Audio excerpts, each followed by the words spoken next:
সব ভাই ধর্মে আমাকে বলে। শেষ করতে দিন। জি স্যার, আপনি এখানে আমার জবাব শোনার জন্য এসেছেন নাকি আপনার মত জানাতে এসেছেন? আমি একটি সুস্থ আলোচনা চাই এবং যৌতুক ভাই সিদ্ধান্তে পৌঁছাতে চাই। এটা কোনো বিতর্ক প্রতিযোগিতা নয়। হ্যাঁ, একেবারে না, আমি তাহলে আমার কখনো উত্তর বলিনি। শুনুন, উত্তর শোনার পর আপনি মন্তব্য করতে পারেন। ঠিক আছে। আমাকে শেষ করতে দিন। আপনি কথা যোগ করছেন, তার মানে আমার উত্তর আপনি শুনছেন। চালিয়ে যান। শুনুন মনোযোগ দিয়ে। জি। আপনার মনের মধ্যে মহাভারতের কাহিনী চলছে, কি করে শুনবেন? দয়া করে চালিয়ে যখন যান। আপনি আপনার প্রশ্নের সময় কি আমি আপনাকে বাধা দিয়েছিলাম? দয়া করে চালিয়ে যান। আমি কি বাধা দিয়েছি? আপনি না, আপনি বাধা দেননি, দয়া করে চালিয়ে যান। সবকিছু লেখা আছে, প্রশ্ন করতে আসছেন, আমি কিভাবে আমি বলেছি। আমি জবাব দিচ্ছি, শুনুন। হ্যাঁ, তাতে এটা কি? আমার জবাব। তাহলে কেন আপনি মন্তব্য করছেন? সকলকে শুভ সন্ধ্যা এবং শুভ সন্ধ্যা ডক্টর নায়েক। আজ আমি এক মানুষ কথা বলছি মানবতার পক্ষে। এখানে ডক্টর নায়েক রয়েছেন। আমরা আপনার নাম জানতে পারি হ্যাঁ, দয়া করে? আমি চিরাগ, এবং দয়া করে আমার ধর্ম জিজ্ঞাসা করবেন না। ডক্টর নায়েক, আপনি সম্ভবত মুসলিম পরিবারে জন্মগ্রহণ করেছেন, তাই আপনি মুসলমান, তাই আপনি সেটাই অনুমোদন করছেন। যদি আপনি হিন্দু পরিবারে জন্ম নিতেন তাহলে আজ আপনার হিন্দু ধর্ম হতে পারত। এক্ষেত্রে আমি মনে করি চরম জাতি কেন্দ্রিকতা থেকে আপনি ভাবছেন আপনার ধর্ম, সংস্কৃতি, বিশ্বাস ও ধারণা শ্রেষ্ঠ, তাই আপনি বলছেন যে শিখ অথবা আর্য সমাজ বা যে ধর্মেই প্রতিমা পূজা পরিত্যাগ করার কথা বলা হয়েছে সেটি আপনি সমর্থন করেছেন। আমার মতে একই জায়গায় ঘুরপাক না খেয়ে মানবতার ব্যাপক ধর্ম নিয়ে আমাদের আলোচনা করা উচিত। কোনো মন্তব্য কিংবা যুক্তি ভাই স্যার? খুব সুন্দর একটা প্রশ্ন করেছেন।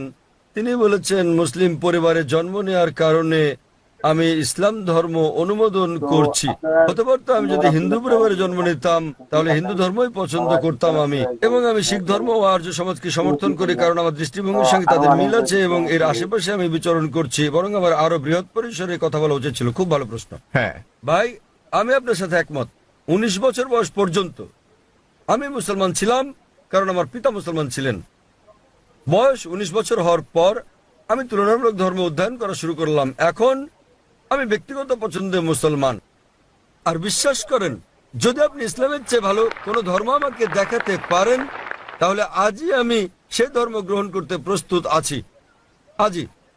স্যার, আমি মানবতার ধর্মের কথা বলছি। ভাই আমি বলবো জি। জি। আমি বলছি, যদি কেউ ইসলামের চেয়ে ভালো কোনো ধর্ম তা যুক্তি দিয়ে, বৈজ্ঞানিক তথ্য দিয়ে প্রমাণ করতে পারেন তাহলে আমি গ্রহণ করতে প্রস্তুত আছি। আপনি বলছেন মানবতার কথা। কে মানবতার নামে গ্রন্থ রচনা করেছেন? মহাত্মা গান্ধী। কে লিখেছেন? আপনি জানেন একজন মুসলমান ভালো মুসলমান হতে পারবেন না যদি তিনি ভালো মানুষ না হন। সে কথা সব ধর্মেই বলে। ভাই সব ভাই ধর্মে আমাকে বলে। শেষ করতে দিন। জি স্যার। আপনি এখানে আমার জবাব শোনার জন্য এসেছেন নাকি আপনার মত জানাতে এসেছেন? আমি একটি সুস্থ আলোচনা চাই এবং যৌতুক ভাই, সিদ্ধান্তে পৌঁছাতে চাই। এটা কোনো বিতর্ক প্রতিযোগিতা নয়। হ্যাঁ, একেবারে না, আমি তাহলে আমার কখনো উত্তর বলিনি। শুনুন, উত্তর শোনার পর আপনি মন্তব্য করতে পারেন। ঠিক আছে। আমাকে শেষ করতে দিন। আপনি কথা যোগ করছেন, তার মানে আমার উত্তর আপনি শুনছেন। চালিয়ে যান। শুনুন মনোযোগ দিয়ে। জি। আপনার মনের মধ্যে মহাভারতের কাহিনী চলছে, কি করে শুনবেন? দয়া করে যখন চালিয়ে যান। আপনি আপনার প্রশ্নের সময় কি আমি আপনাকে বাধা দিয়েছিলাম? দয়া করে চালিয়ে যান। আমি কি বাধা দিয়েছি? আপনি না, আপনি বাধা দেননি, দয়া করে চালিয়ে যান। সবকিছু লেখা আছে, প্রশ্ন করতে আসছেন, আমি কিভাবে আমি বলেছি। আমি জবাব দিচ্ছি, শুনুন। হ্যাঁ, তাতে এটা কি? আমার জবাব। তাহলে কেন আপনি মন্তব্য করছেন? দয়া করে বলুন স্যার, দয়া করে বোঝার চেষ্টা করুন, আমাকে আপনার উত্তর বলুন। আমার উত্তর শুনলে আপনি বুঝতে পারবেন, অন্যথায় লাখ লাখ মানুষ বুঝলেও আপনি একই প্রশ্নই করে যাবেন। আমি একজন চিকিৎসক। এক ব্যক্তি একা দুটো বিষয়ের প্রতি মনোযোগ দিতে পারে না। উত্তর শুনুন, উত্তর দেওয়া হলে আর সমস্যা থাকবে না। তাহলে আপনাকে বুঝতে হবে আপনি মানবতার কথা বলছেন। আপনি প্রথমেই বলেছেন আমার ধর্ম জানতে চাইবেন না, পরে আপনি বলছেন আমি মানবতার পক্ষে। সর্বপ্রথম আপনি আপনার দৃষ্টিভঙ্গি শনাক্ত করতে লজ্জিত, তারপর আপনি মানবতার কথা বলছেন। আমি আপনার কাছে জানতে চাই মানবতা নামের বইটি কে লিখেছেন? এরকম কোনো বই আছে কি? মানবতার কোনো দিক নির্দেশনা আছে? আমি আপনাকে বলছি ভালো মানুষ না হয়ে একজন মুসলমান ভালো মুসলমান হতেই পারে না। সব ধর্ম বলে না। আমি বলার জন্য দুঃখিত যে আপনি অন্যান্য ধর্মগ্রন্থ অধ্যয়ন করেননি। আমি আপনাকে বলতে পারি, আমি উদ্ধৃতি দিতে পারি বেদ থেকে, অন্য হিন্দু ধর্মগ্রন্থ থেকে, বাইবেল থেকে উদ্ধৃতি দিতে পারি যেগুলো মানবতার বিরুদ্ধে যায়। আমি অন্য ধর্মের সমালোচনা করতে আসিনি। যদি আপনি কোনো ধর্ম অধ্যয়ন করে না থাকেন তাহলে দয়া করে এমন কিছু বলবেন না যে ব্যাপারে আপনার জ্ঞান নেই। কোরআনে বলা হয়েছে ফাসআলু আহলে যিকরি ইন কুনতুম লা তা'লামুন। সূরা নাহল অধ্যায় 16 আয়াত নম্বর 43, সূরা আম্বিয়া অধ্যায় 21 আয়াত নম্বর 7। আপনি তুলনামূলক ধর্ম বিষয়ের ছাত্র নন, তাই না জেনে কোনো মন্তব্য করবেন না। আমি বাইবেল থেকে উদ্ধৃতি দিতে পারি যা মানবতার বিরুদ্ধে। আমি আপনাকে চ্যালেঞ্জ করছি, কোরআন থেকে এমন একটা আয়াত বের করেন, নবী মুহাম্মদ সাল্লাল্লাহু আলাইহি সাল্লামের এমন কোন বাণী বের করেন যা মানবতার বিরুদ্ধে যায়। সুতরাং এমন কথা বলবেন না সব ধর্মে বলা হয়েছে। দুঃখিত, আপনার জানাশোনা বড়ই দুর্বল। আমি আপনাকে যা বলার চেষ্টা করছি, মানবতা মানে ঠিক আছে, আপনি কেবল স্ট্যান্ডার্ড 2-3 তে আছেন। আর আমি যা বলছি তা কেবল স্কুল পাস নয়, কেবল স্নাতক পাস নয়, বুঝতে হবে স্নাতকোত্তর পাস হতে হবে আপনাকে। ইসলাম মানে উচ্চ পর্যায়ে, কেবল মানবতার কোনো পর্যায় নেই। ভালো মানুষ না হলে কোনো মুসলমান ভালো মুসলমান হতে পারবে না।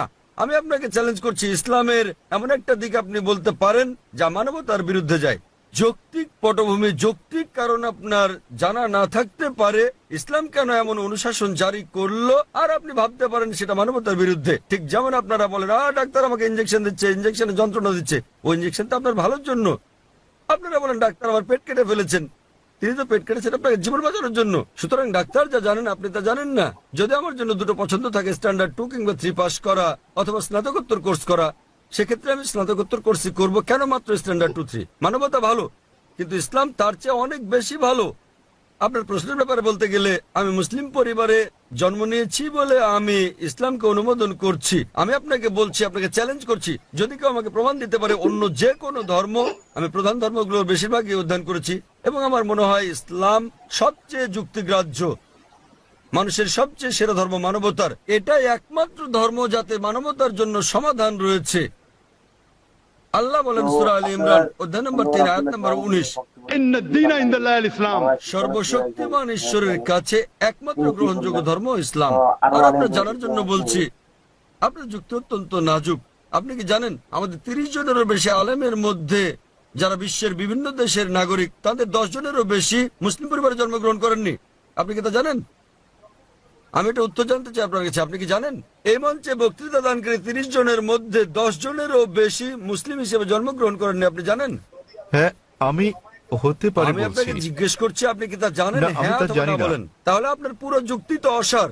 বিশ্বের বিভিন্ন দেশের 30 জন বক্তার মধ্যে 10 জনের বেশি আমেরিকান, 4-5 জন কানাডার, কয়েকজন ইউকের, মালয়েশিয়ার আছেন, সৌদি আরবের, সংযুক্ত আরব আমিরাতের, সোমালিয়ার এবং সুদানের বক্তা রয়েছেন, এবং এদের মধ্যে 10 জনেরও বেশির জন্ম অমুসলিম পরিবারে। তারা বেড়ে ওঠার পর কেউ কিশোর বয়সে গ্রহণ করেছেন ইসলাম, কেউ 20-এর কোঠায় গ্রহণ করেছেন ইসলাম, কেউ বা 30-এর কোঠায় গ্রহণ করেছেন। আর আল্লাহ তাদের হেদায়েত দান করেন, তারা নিজেদের পছন্দে মুসলিম হয়েছেন। সুতরাং আপনার যুক্তি, মুসলিম পরিবারে জন্মগ্রহণের কারণে আমি ইসলাম পছন্দ করি, এসব লোক জন্মগ্রহণ করেননি মুসলিম পরিবারে, তারা খ্রিস্টান পরিবারে জন্মেছেন, তারা অমুসলিম পরিবারে জন্ম নিয়েছেন, তারা ইসলাম পছন্দ করেছেন। কেন? কারণ তারা অধ্যয়ন করেছেন, তারা অন্যান্য ধর্ম অধ্যয়ন করেছেন এবং বুঝতে পেরেছেন ইসলাম জীবনের শ্রেষ্ঠ পন্থা। আমি আপনাকে অনুরোধ করছি, আপনি মানবতা সম্পর্কে পড়েন, ইসলাম সম্পর্কে জানেন এবং বের করতে চেষ্টা করেন ইসলামের কোন বিষয়টা মানবতার বিরুদ্ধে যায়। তাহলে আপনি জানতে পারবেন সবচেয়ে ভালো ধর্ম। আমি আপনার ধর্ম সম্পর্কে জিজ্ঞেস করছি না, আমি আপনাকে সর্বোত্তম ধর্মটা গ্রহণ করতে বলছি। এবং জীবনের সর্বোত্তম পথ, মানবতার একমাত্র সমাধান হচ্ছে ইসলাম। ধন্যবাদ।